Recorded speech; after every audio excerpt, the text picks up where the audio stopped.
LVMH n'expérimente plus l'IA, ils industrialisent massivement. 40 000 utilisateurs mensuels, 1,5 million de requêtes par mois, 75 maisons sur une même plateforme IA. Dior, de son côté, traque le Consumer Pulse en temps réel. Loro Piana te scanne le corps pour te vendre un vêtement et pendant ce temps-là, 2,5 millions de signalements de contrefaçon. Le commerce mondial du faux pèse 467 milliards d'euros. Et 72% des créatifs ne veulent pas d'IA dans la création, mais les maisons accélèrent. Guess, IA dans Vogue, backlash. Valentino, IA dans la pub, malaise. L'Europe régule, le luxe s'équipe. La question, c'est l'IA va-t-elle sauver le luxe ou le rendre indifférenciable? On en parle avec mon invité, Éric Brionne, directeur général du Journal du Luxe et cofondateur de Paris School of Luxury. L'émission commence maintenant. Bienvenue dans Connected Mate. Connected Mate. Bonjour Éric, je suis ravi de t'accueillir ici. Première question pour toi. Quand tu lis 40 000 utilisateurs, 1,5 million de requêtes chez LVMH, tu vois un outil ou un changement de culture? Et c'est un sujet complexe parce que le luxe essaie de maîtriser l'IA. En fait, il essaie d'être supérieur à l'IA et c'est extrêmement complexe. On est dans une dynamique tech-luxe. On a connu ça il y a 6-7 ans avec le Web3 où le luxe voulait à l'avant-garde. Il a été à l'avant-garde. Le problème, c'est que le Web3 est tombé aux oubliettes ici et l'IA a pris le relais. Et aujourd'hui, ce qu'on voit, c'est il y a eu beaucoup de démagogie. En fait, ça bouge très vite en termes de position. Moi, je me rappelle, il y a plus d'un an, à Tech for Retail, il y avait une table ronde très intéressante qui était animée par Bain, où il y avait Richemont, Chanel, LVMH. Richemont, Chanel avait des positions qui est radicalement, non, l'IA, on observe, mais c'est pas pour nous. Et LVMH était déjà assez radical dessus. Un an après, tout le monde est sur l'IA, mais je trouve qu'LVMH a un temps d'avance qui est bien corroboré par tes chiffres. Moi, j'ai eu la chance d'interroger toujours à Tech for Retail, qui est devenu Tech for Luxe, hein, entre guillemets, Franck Lemoyle, qui est le CIO d'LVMH, qui a eu un message très fort, une punchline: le luxe ne doit pas être soumis à l'IA. Et c'est le seul secteur. Donc, le luxe a un peu le cul entre deux chaises, si tu me permets l'expression. Je t'en prie. D'un côté, il en a besoin parce que en termes d'expérience client, il y a beaucoup de choses à revoir ici et une expérience client omnicanal, quand tu as plus de 300 millions de clients, l'IA est indispensable. Donc, sur la relation, très bien. Mais en même temps, comme tu disais très bien en introduction, il ne veut pas se faire coloniser par l'IA parce que le problème de la colonisation par l'IA en termes de créativité, c'est la disparition de sa singularité. C'est cette grande menace. Donc, d'un côté, il y a « oui, on veut », de l'autre côté, « oui, mais il ne doit pas nous moyenniser ici ». Et le discours le plus fort, c'est celui d'LVMH. Nous ne devons pas être soumis à l'IA. Quand une maison parle d'IA, tu les connais bien, elle commence par le client, le coût, le contrôle, elle commence par quoi? Déjà, elle évite la création, même si c'est dans la création. Donc, en fait, c'est ça. Le client, oui, mais attention, l'IA ne doit pas être en contact direct avec le client. Compliqué, n'est-ce pas, hein, ici? Et on voit qu'il y a une bataille clairement sur la maîtrise de la relation. Et à l'époque de l'âge antique, qui maîtrise quoi, hein, ici? On est vraiment dans cette ici. Non, aujourd'hui, clairement, là où l'IA est le plus culturellement correct par rapport au luxe, c'est la maîtrise des coûts, très clairement ici. La prévision des ventes, même si on te dit que le luxe ne fait pas de marketing, c'est complètement faux, bien sûr qu'il en fait. Et là où le luxe est le plus à l'aise en termes d'IA, c'est sur la transmission culturelle. Aujourd'hui, forcément, quand vous êtes une société comme LVMH Chanel, vous avez des dizaines de milliers de collaborateurs en Thaïlande, en Corée, pour transmettre les savoirs et les codes. L'IA est formidable dedans. Mais comme je te dis aujourd'hui, en fait, et ça c'est le prochain livre que je sors au mois de mai, qui va s'appeler Luxe Renaissance.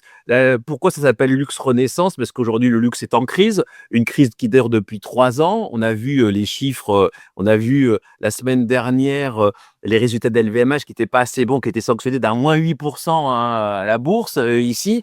Donc oui, c'est une crise, il faut une renaissance.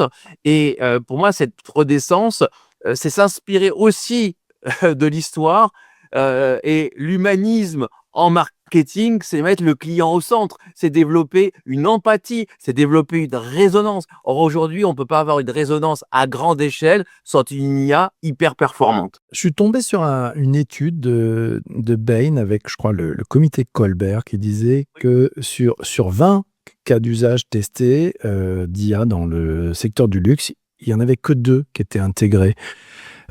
Alors, ma question, c'est de dire finalement pourquoi il y a quand même beaucoup de gens qui tremblent dans ce secteur par rapport à l'IA? C'est la vieille adage technologie luxe. J'ai envie de te dire, tu sais, les questionnements par rapport au digital étaient le même. Après, de toi qui es un expert global, ce chiffre, il te paraît largement inférieur aux autres secteurs dans la moyenne. Ce que disait Ben, c'est que finalement, c'est un petit peu inférieur, mais assez logique. Oui, c'est logique, hein, c'est 10%. C'est pas mal, c'est pas mal, hein. Si tu veux, dans l'intégration, hein, c'est-à-dire que c'est pas mal, hein, Ouais. 2 cas sur 20, c'est vrai qu'on est sur 10%, 10% qui sont intégrés. C'est-à-dire que c'est pas des POC, c'est pas C'est des ça. tests, c'est en vrai. C'est pas mal. Moi, je trouve que c'est pas mal. Justement, tiens, Ah oui, on est dans on est dans la bonne moyenne. Notre souci dans le luxe, c'est que c'est l'excellence ou mourir. Donc, tu dois faire parfait ici. Et donc, le problème, c'est à la fois une philosophie, tu vois, start-up, on essaye, on teste, test and learn. Le test and learn ne fait pas partie du langage du luxe. Et là où c'est passionnant, c'est que certains groupes voient l'IA comme une façon de rattraper le retard. Et ça, c'est Kering, ça, c'est Luca De Meo. Luca De Meo, il vient de chez Renault, donc autant dire l'IA, c'est extrêmement naturel. Et ce qu'a vu Luca De Meo en termes de constat, bah, c'est que le luxe, pour faire un euphémisme, n'est pas en avance sur l'IA. Et il voit l'IA comme une capacité à ramener Kering dans une forme de reconquête. C'est Kering, hein, enfin, c'est une sorte de reconquête, de renaissance. Donc, c'est très intéressant sectoriellement. Pour te répondre, oui, le luxe est obsédé par l'IA, mais en même temps, c'est la boîte de Pandore. Il s'en méfie et il a raison de s'en méfier ici. Mais si je vais plus loin aujourd'hui, là c'est un peu le pédagogue hein, aussi. J'ai des étudiants. Moi, je vois l'IA, elle est catastrophique pour les juniors aujourd'hui. Ça attaque. Quand on voit Capgemini, les 2000 licenciements, on voit que ça attaque sur les juniors. On voit l'IA qui attaque les fonctions juniors ici dans le conseil.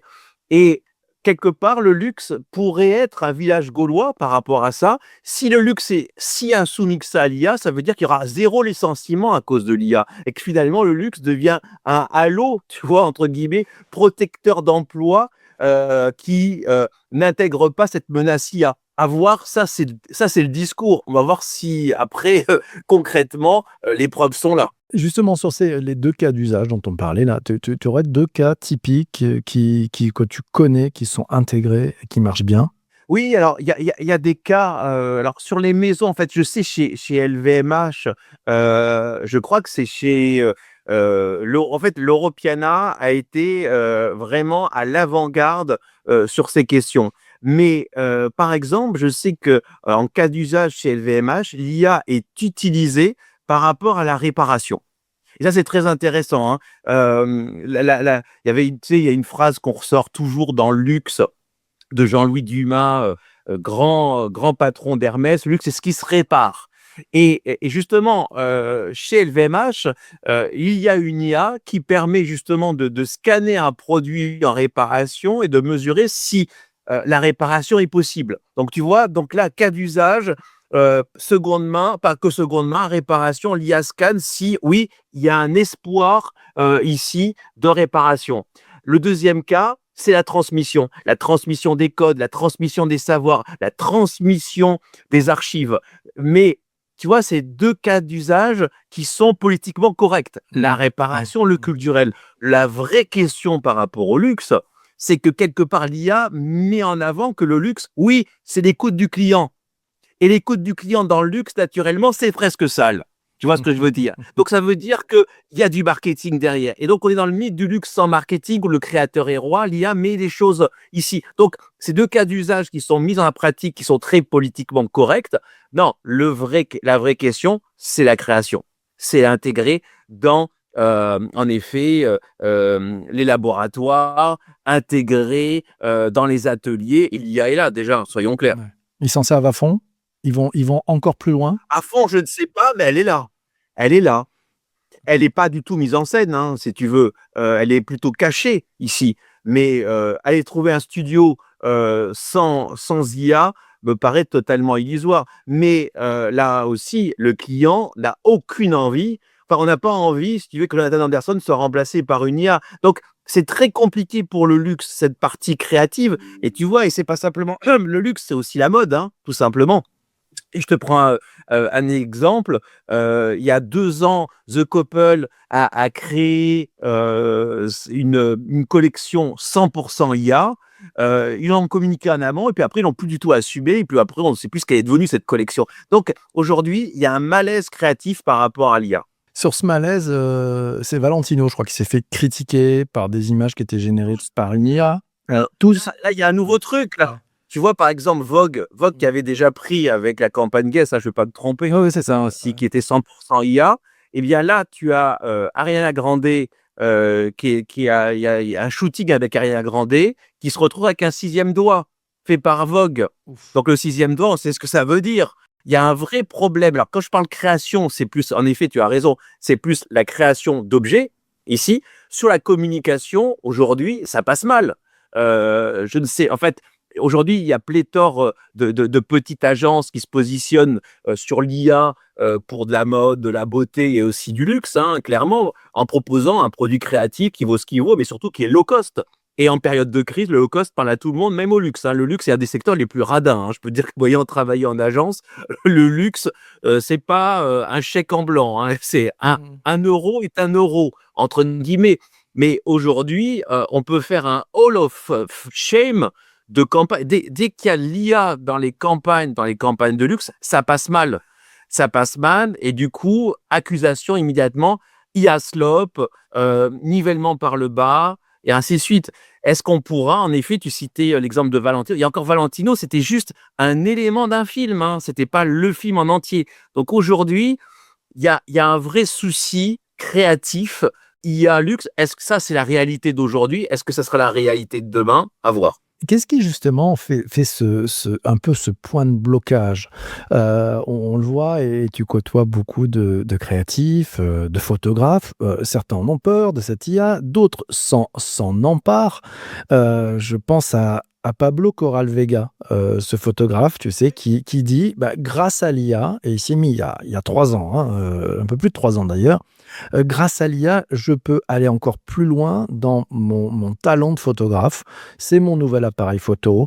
Ça me permet de créer des univers et d'accéder à des univers que je n'arrivais pas à créer avec les appareils de photo traditionnels.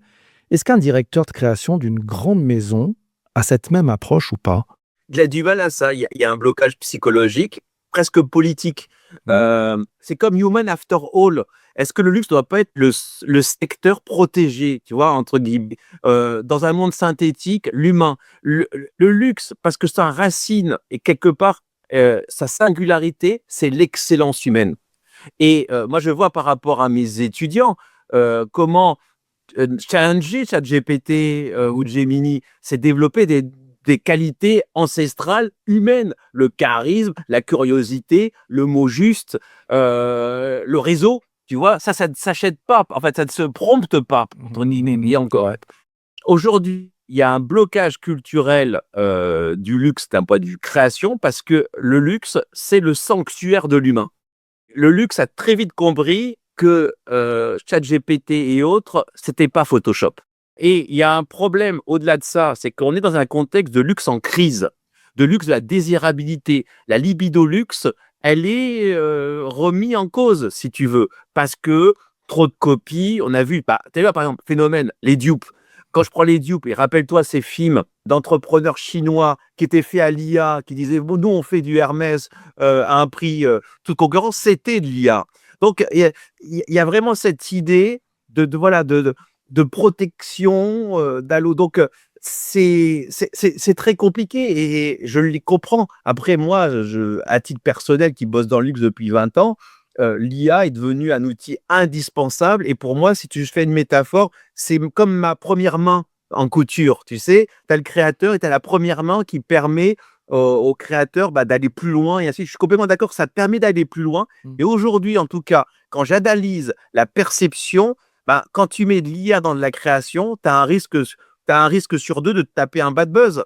Et même sur des univers codex comme la beauté, tu vois. Aujourd'hui, le problème, mais là encore, comme il faut être extrêmement humble par rapport à l'IA vu les évolutions, en 2026, en tout cas, l'IA créativement te permet pas d'aller plus loin, en tout cas, c'est comme ça qu'on le dit, mais te permet de niveler, de tuer la différence, la singularité. Et puis, il y a un problème, je pense, philosophique par rapport à l'IA, c'est que le principe de l'IA et la Gen AI, c'est de se nourrir du passé pour créer, enfin, tu vois, enfin, voilà, on se nourrit du passé, de ce qui a été fait, alors que le luxe est censé créer de l'extraordinaire qui n'existe pas encore. Donc, il y a des problèmes philosophiques, ethnologiques et sociologiques, et le luxe se confronte, et c'est très intéressant.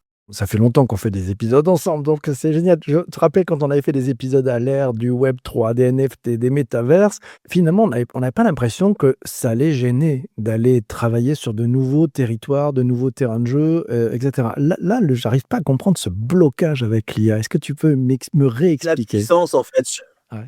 on s'est planté sur le Web 3, et je l'avoue, j'ai perdu de l'argent sur du Web 3. C'est que le Web 3, je pense, hein, je parle pour moi, on a rêvé trop grand, entre guillemets.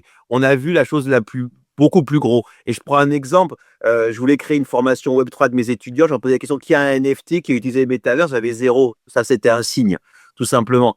Là, je pense qu'on est face à une vraie révolution comme on a rarement connu. Et c'est pas la révolution de l'ordinateur, c'est une révolution qui touche à l'humain, c'est une révolution systémique. Moi, il y a quelque chose qui m'a étonné, si tu veux, et là, ce texte n'existe plus. Il y a 4 ans, Cyril Vigneron, qui était à l'époque le CEO de Cartier, écrivait, tu sais, des chroniques mensuelles sur LinkedIn. Et il disait une chose, il parlait d'IA il y a 4 ans. Il y a 4 ans, hein. Et il disait, l'IA, et finalement l'impact de l'IA, ça serait un peu comme reproduire la société romaine antique. C'est-à-dire 80% de gens ne travaillent pas, 20% travaillent pour eux. Tu vois un peu. Donc déjà, il y avait cette idée à moyen terme. Quel est le rôle du luxe là-dedans? Eh bien, lui, c'était très intéressant. C'était ma foi, de cultiver ces 80% à travers, justement, et là, c'est intéressant, un rôle, justement, quand je dis le luxe veut être insoumis à l'IA, le rôle culturel du luxe, si 80% des gens ne travaillent plus à cause de l'IA, mais deviennent, entre guillemets, idiots à cause des algorithmes et de ce qu'on en donne, la mission du luxe, c'est de développer et de transmettre, de faire une curation de contenus culturels qui ne sont pas vus par l'algorithme. Donc, tu vois, une mission culturelle d'élévation, c'est très, très important. Mais quelque part, moi, je trouve que le luxe a une position assez saine par rapport à l'IA, plus que par rapport au Web 3 qui lui pesait, mais comme un gadget. Le luxe interroge sur qu'est-ce qui reste de l'humain à l'ère de l'IA. Et on est en plein dedans et c'est qu'un début. Et j'ai envie de dire, qu'est-ce qui reste? C'est le choix, c'est l'intention, c'est la curation. Donc, c'est propre. Donc, le luxe ne doit pas se noyer, doit utiliser l'IA, mais est-ce que rester insoumis à l'IA sera possible? C'est la question que je pose. Moi, j'ai l'impression que Non. finalement, cette IA qui est mise à disposition de chacun et de tous va faire émerger de nouveaux créateurs. C'est-à-dire qu'en fait, et tu parlais des jeunes que tu as, et on en reparlera ça avec Paris School of Luxury. Je pense que ça rebat les cartes et on va avoir des créatifs qui vont s'emparer de ces outils, vont aller un cran plus loin. Il va falloir garder effectivement la patte, le geste, ce genre de choses qui fait que le luxe, tu vois, et alors après, on pourrait même se dire, est-ce que le luxe, finalement, c'est de ne plus avoir d'IA? J'en sais rien. Peut-être que demain, ou au contraire, ouvrir les champs. Tu as raison. La nouvelle génération, j'espère qu'elle va apparaître. Moi, je vois l'IA comme un formidable plus pour les seniors. L'IA, c'est les 10%. L'IA nous interdit à être moyens. C'est l'excellence ici. Et je pense, pour nous les vieux, entre guillemets, l'IA est une opportunité extraordinaire. Parce que justement, le problème, c'est que on revient sur l'excellence humaine. Bien prompter, c'est avoir du vocabulaire. Bien prompter, c'est avoir beaucoup lu. Bien prompter, c'est développer une curiosité. Et tout le challenge, est-ce que ces nouveaux créateurs auront la patience de développer cette culture classique? Alors moi, mon point de vue, je vais te donner mon point de vue. Je pense que c'est une opportunité de dingue de faire en sorte que des jeunes qui arrivent sur le marché, qui sont étudiants depuis 3 ans avec de l'IA à fond, de faire en sorte que dans les entreprises, il y ait ce côté transgénérationnel, de ceux qui ont l'expérience et de ceux qui ont le geste avec ces outils. Tu vois, et c'est cette rencontre, à mon avis, qui peut permettre peut-être de créer des nouveaux binômes, tu vois, qui vont permettre de cranter Raison. un truc au-dessus, quoi. Enfin, j'espère. T'as raison, mais la Gen Z est assez peu transgénérationnelle. La Gen Z est assez grégaire. Il y a un culte du jeunisme qui est compliqué. Les millennials étaient plus souples, si tu veux. C'est un autre sujet ici, mais même moi, dans mon métier, parce que tu citais Journal du Luxe, mais moi, j'ai une société de conseil et je vois des nouvelles missions à l'ère de l'IA. La mission classique, c'est tu réfléchis à un sujet, tu fais un PPT, tu reviens 2 semaines après. Là, j'ai de plus en plus de clients qui viennent et me prennent en séance de coaching. En gros, je vais chez eux, ça dure 2 heures, ils me présentent leur projet et tu vois ce que je veux dire, ça bouscule, ça pète et ainsi de suite. Donc, on est dans une logique. Ouais, c'est 2 heures effectives, en fait. Ça veut dire que c'est de la proximité, c'est du vrai et on sort avec un livrable Et tout de parce suite. que Ouais. tu leur rentres dedans quand il faut être rentré dedans, si tu veux, et tu as l'impression que ça, c'est voilà, l'ère des PPT en appuyant sur Copilot, en ainsi de suite, qui est partout, si tu veux. On va rechercher autre chose. Cette autre chose, c'est une culture de campagne, des insights, tu vois, là-dedans, mais en réaction. Mais la réaction, comme ça, c'est profondément humain, parce que cette réaction, elle se nourrit d'une expérience et aussi d'une audace. C'est ça aussi, d'une audace, parce que je pense que en termes de conseils, c'est terrible parce que ChatGPT, alors c'est juste sur ChatGPT que je trouve que Gemini, si tu veux. ChatGPT habitue à un conseil flatteur. ChatGPT nous cire les pompes, tu vois, et finalement ChatGPT nous induit en erreur parce qu'il nous apporte une réponse qu'on attend. Mais Donc ça veut dire tu sais que le grand luxe, c'est de dire à ChatGPT, surtout arrête de me cirer les pompes, de le customiser pour qu'il vienne exactement. pour piquer les fesses, te challenger, te dire que tu fais des bêtises. Voilà. Et oui, mais c'est plus fort que lui, c'est dans son ADN. T'as beau lui dire à chaque fois, il le fait mal. Je trouve que Gemini est un peu plus neutre là-dessus. Mais quand même, si tu veux. Donc, culturellement, l'IA est construit pour nous cirer les pompes. Donc, c'est très mauvais en recommandation. C'est qu'on va faire du médiocre.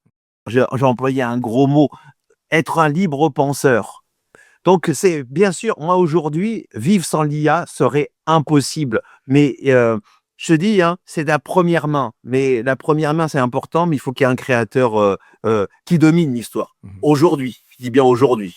T'as balancé des gros mots, je vais continuer là-dessus. On va parler de pépettes, de flouze, de brousouf, bref, un peu de pognon. Je regardais quelques stats. 3,1% du budget dépensé dans la tech par les maisons. Certains annoncent des augmentations de 60%. Qui tient ce budget dans une maison?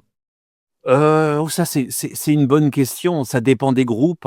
Ici, le CEO fait partie du game.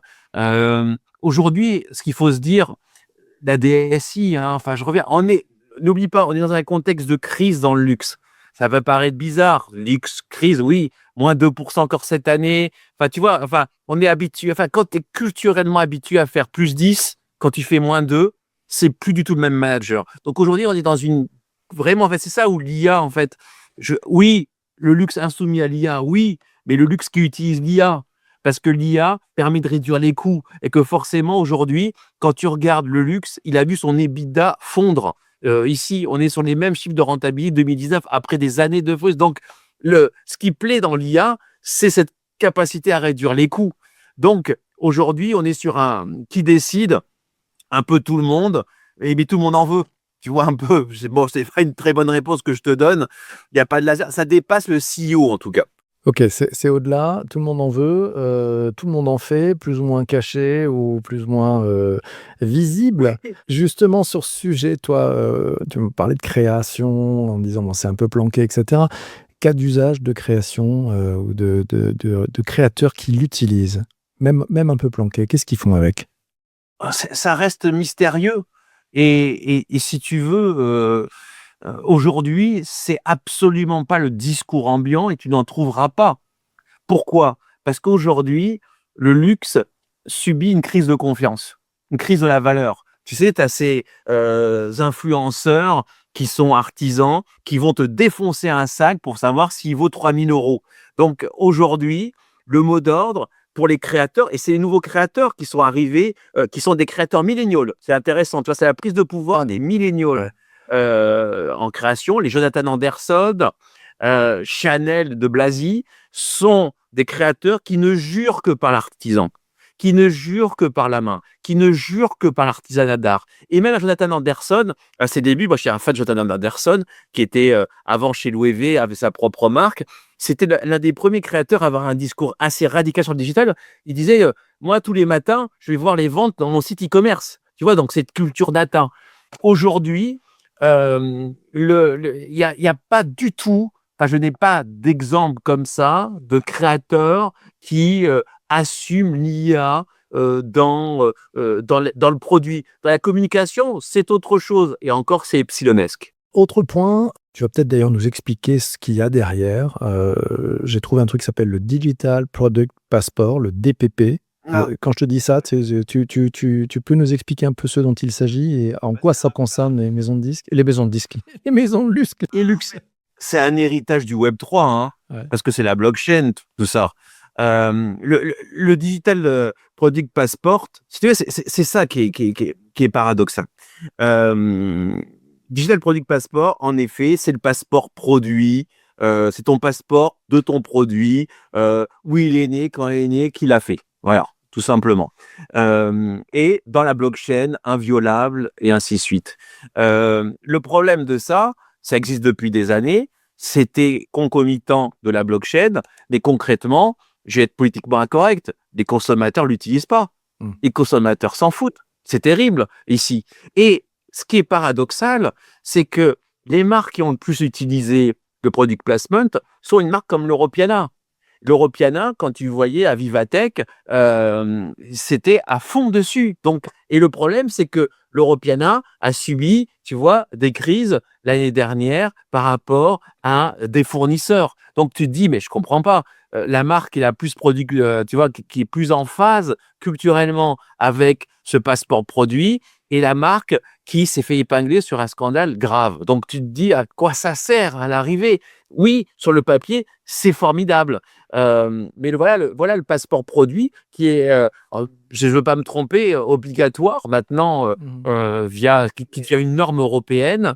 Mais cette norme européenne, aujourd'hui, elle n'a pas trouvé de résonance auprès du client. Et hélas, les problématiques qu'on a connues dans le luxe de multiplication des scandales sont été souvent des marques qui ont ce passeport produit. Donc tu te dis, tout ça pour ça. Je vais trouver sur le web un article de Fashion Network qui dit c'est que l'IA facilite la génération de contenu illicite, ça on le savait, avec des exemples de publicité auto-contrefaçon. Qu'est-ce que Ça ça change veut dire quand la contrefaçon devient une sorte de campagne marketing presque crédible, hein. Comment ils perçoivent ça? Comment vivent les maisons avec ça? terrible. Ouais. C'est terrible, c'est terrible. Et je te citais l'exemple de la campagne Dupe, qui est sortie sur TikTok par des sociétés chinoises qui ont disparu, mais qui ont été poussées par TikTok. Ici, c'est terrible parce que aujourd'hui, on ne sait plus à qui se fier. Et c'est au-delà du luxe, c'est tout secteur. Regarde, moi, je voyais par exemple sur Pinterest. Je prends l'exemple de Pinterest. J'avais, je crois, des chiffres qui étaient assez colossaux de faux Pinterest qui amènent sur des faux sites e-commerce, sur du faux contenu. Donc, aujourd'hui, c'est toute c'est cette difficulté, cette tension qu'il y a sur l'IA, où tu as l'impression que c'est le meilleur du monde avec le pire du monde, avec une vitesse remarquable. D'un côté, en effet, dans des utilisations d'IA, tu avais l'IA qui répare, enfin, tu vois, qui est là, et tu avais l'IA qui surveille la copie, l'anti-copie. Mais en même temps, l'IA te protège de la copie, mais en même temps, des esprits utilisent l'IA pour copier encore plus. Donc, l'équilibre entre les deux, il est extrêmement délicat. Et c'est vrai que l'une des missions du luxe, c'était intéressant parce que j'avais vu ça sur Jing Daily, c'était une pensée chinoise qui disait le luxe doit éduquer l'œil du client pour savoir le vrai du faux. Mais ça, c'est un vaste sujet et je n'ai pas vu de campagne pédagogique. Mais en même temps, c'est le sujet de la confiance. Et tu vois aujourd'hui, avec l'IA agentique, combien de jeunes Chinois te disent bah, les marques, j'y crois plus, je crois à mon IA agentique. Parce que l'IA agentique, il se moque de la notoriété parce que l'IA agentique, il ne compte que comment dire, les tests, enfin les revues de consommateurs.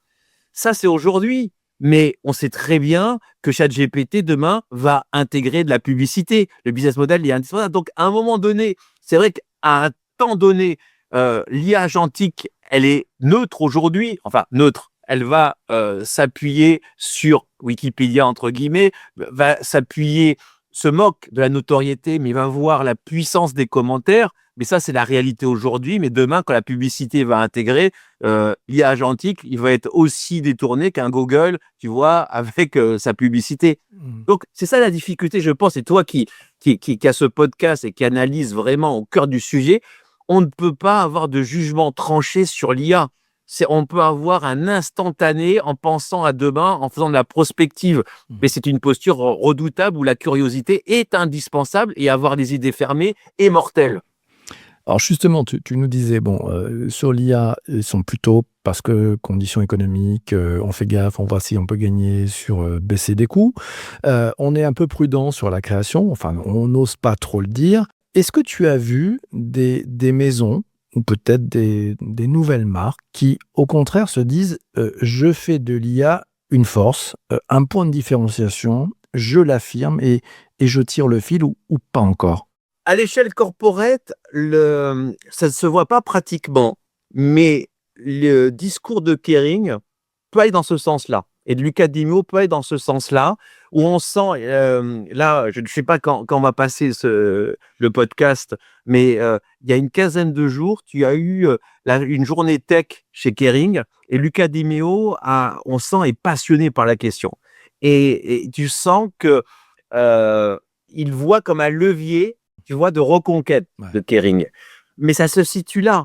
Des purs créateurs indie et autres, oui, je le vois, mais je le vois sur un luxe post-occidental, un luxe chinois, de créateurs chinois qui, eux, intègrent déjà l'IA ici dans leur création, leur communication. Mais là encore, l'IA, c'est une question culturelle. Tu vois très bien les premières études qui sont sorties. L'Occident voit l'IA comme quelque chose qui menace l'humanité. La Chine voit l'IA comme quelque chose qui peut menacer non pas l'humanité, mais la data privacy. Et donc, le procès en déshumanité, je ne sais pas comment le dire, de l'IA, la Chine n'en est absolument pas sensible aujourd'hui. Hein. Je dis bien, regarde, typiquement, quand tu vois le CES, là, on sent que après l'ERA IA, c'est l'ERA robot. Ah bah c'est les robots à fond la caisse. Ces robots à fond. Et ce sont des marques chinoises, tu vois, clairement, qui sont en avance ici. Donc, ce qui est intéressant, c'est que demain, des marques chinoises commencent à émerger dans le secteur du luxe. Je parle matériel ici, et l'IA est indispensable. Alors par contre, ce qui est intéressant, et c'est le cœur de mon sujet, là on a parlé de sacs, de chaussures. Aujourd'hui, ce qui draine la croissance du luxe, c'est la longévité, c'est le wellness, c'est la transformation, c'est l'expérience. Et là, il n'y a pas de secret. Il faut de l'hyper-personnalisation. Et là, l'IA, elle est plus que bienvenue. Donc, la beauté, moi je te dis, hein, il y a un centre de gravité. Le luxe, c'était la mode pendant 20 ans, les défilés. Maintenant, il y a un changement de cap, c'est la beauté augmentée. Et la beauté augmentée, c'est l'IA à fond. Donc, tu vois, le classique, le classique luxe peut être ringardisé par ce luxe expérientiel qui a besoin de l'IA, mais attention, il n'y a pas seul un tandem excellence humaine et IA. Le meilleur des deux mondes, c'est que le meilleur des deux mondes. Et est-ce que c'est en fait, et ça, ce meilleur des deux mondes, ça n'a pas été encore créé, pensé, mais c'est ça le vrai challenge. Ah bah c'est génial, ça ouvre des boulevards incroyables pour les créatifs. Bien sûr, bien sûr. Question pour toi. En tant que directeur général du Journal du Luxe, tu as un rôle et une position d'observateur, de prescripteur. Quand tu publies, est-ce que tu sens quand même derrière, tu as une petite pression, peut-être explicite ou implicite, je ne sais pas, sur la manière de nommer l'IA? Tu es à l'aise ou tu sens qu'il y a un petit truc quand même? Non, ça va. Ça va. Non, franchement. Bon, ça ne m'étonne pas de toi. Non, vraiment Ça pas. m'étonne pas de toi. Non, vraiment pas. Ouais. Non, mais vraiment pas. Non, la pression, c'est est-ce qu'on utilise l'IA pour écrire ou pas? Ouais. Alors, Moi, tu utilises l'IA pour écrire Journal du Luxe ou pas? bien sûr, mais mais tout Oui, le monde. c'est une machine à écrire. C'est la machine à écrire d'aujourd'hui. Oui. Voilà, mais si en fait, c'est une enfin attention, un article, 100 IA sans, un point de vue, un prompt, une relecture, Vaut rien. ça vaut rien. On est d'accord. Ça vaut rien, et là, j'ai envie de te dire, c'est à peine mieux qu'un Word, quoi. Vas-y, crée un article. Mais donc, on l'assume et je vois maintenant des utilisations très intéressantes. Je ne veux pas me tromper sur des sites américains qui l'assument pour les executive summary. Et j'aime bien tu vois, le meilleur de deux mondes ici. Et je ne veux pas me tromper si c'est, je ne sais plus où je l'ai. Voilà, c'est un titre américain, c'est pour ça que je le voyais. Tu vois, tu avais l'article humain et tu avais l'executive summary en 3 points qui était fait par l'IA du magazine. Mais Donc, affiché comme ça. Voilà, super. voilà. Vachement bien. Et c'est super. Et en fait, si tu veux, on revient sur une question, en fait, qui, je pense, une question fondamentale, qui est le luxe va avoir besoin d'un nouveau talent, et ce talent est cognitif. C'est une notion d'IA incarnée. C'est quoi une IA incarnée? Ça veut dire que tu crées l'IA Dior, tu crées l'IA Chanel, tu vois, tu l'entraînes d'un point de vue cognitif. Bah, pareil, moi, mon obsession, c'est de créer l'IA Journal du Luxe qui a une typologie, mais tout ça est très dangereux. Moi, ça me faisait marrer. Je voyais un créa qui m'envoyait une reco, tu vois. Je dis: «Ah putain, mais c'est écrit bien», et il me dit: «Oui, en fait, le prompt, c'est écrit comme Brion», et il avait réussi à me copier. Donc mais j'ai envie de te dire, plus que jamais, on est dans un monde où tout se copie, mais rester soi-même va être voilà, l'exigence. Et ce que tu fais et ce qu'on fait, c'est que forcément, à cette ère de l'hyper contenu, il faut avoir à la fois un hyper tempo, une hyper production, tout en restant singulier. C'est de la singularité.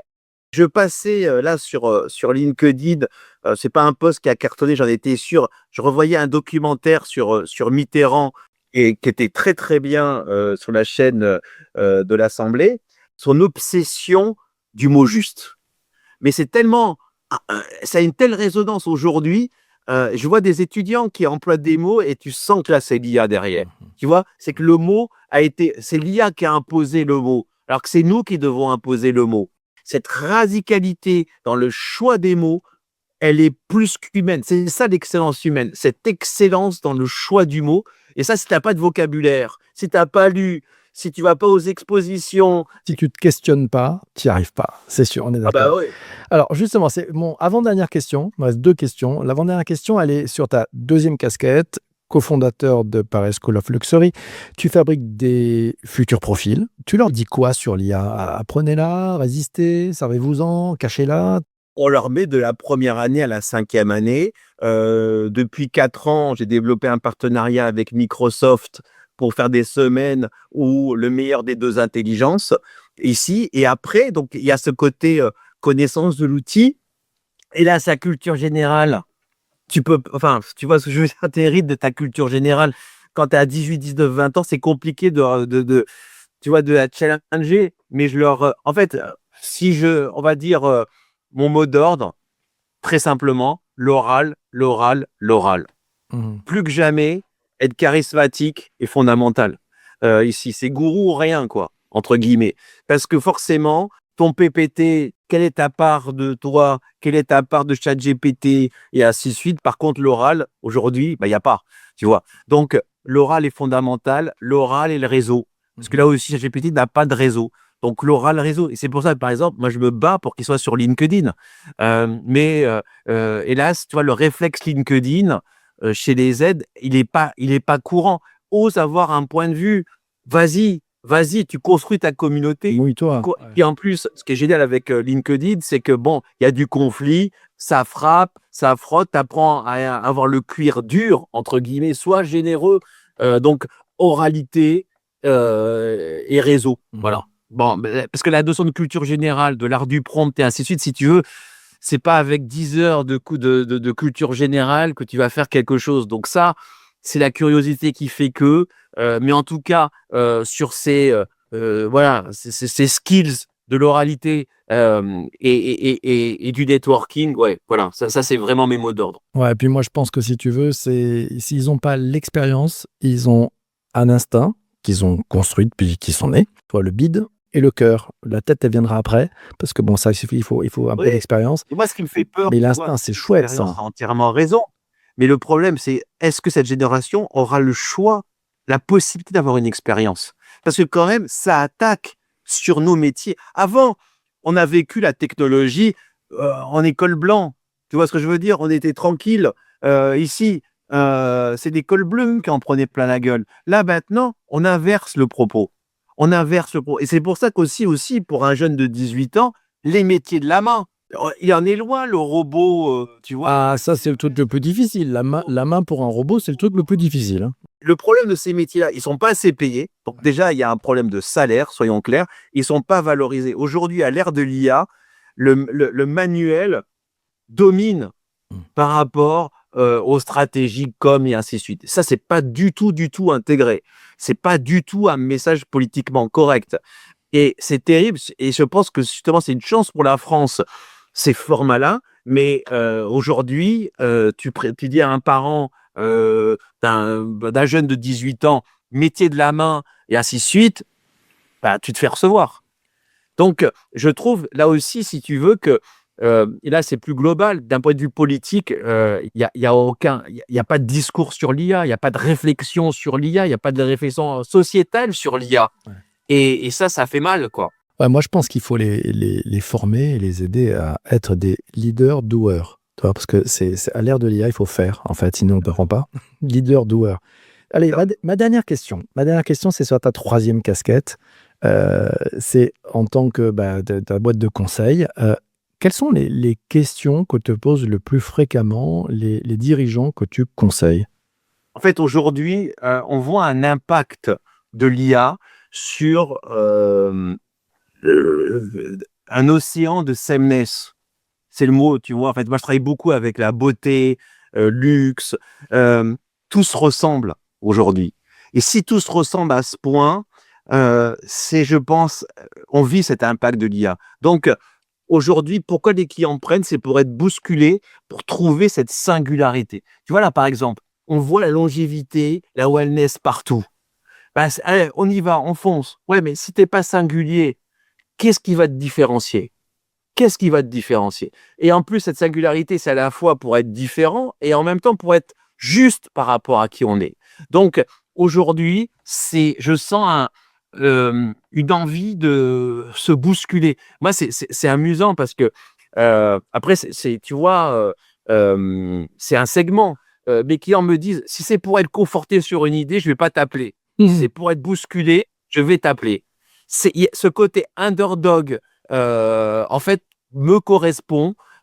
Pendant des années, j'ai lutté un peu par rapport à ça. Je me dis, ah, mais quand même. En plus, Brand Publicis, si tu veux, Publicis n'est pas un groupe qui va être dans la disruption permanente. C'est un groupe qui est redoutable d'un point de vue politique, qui te dit, un peu comme l'IA, qui te dit ce que tu as envie d'entendre.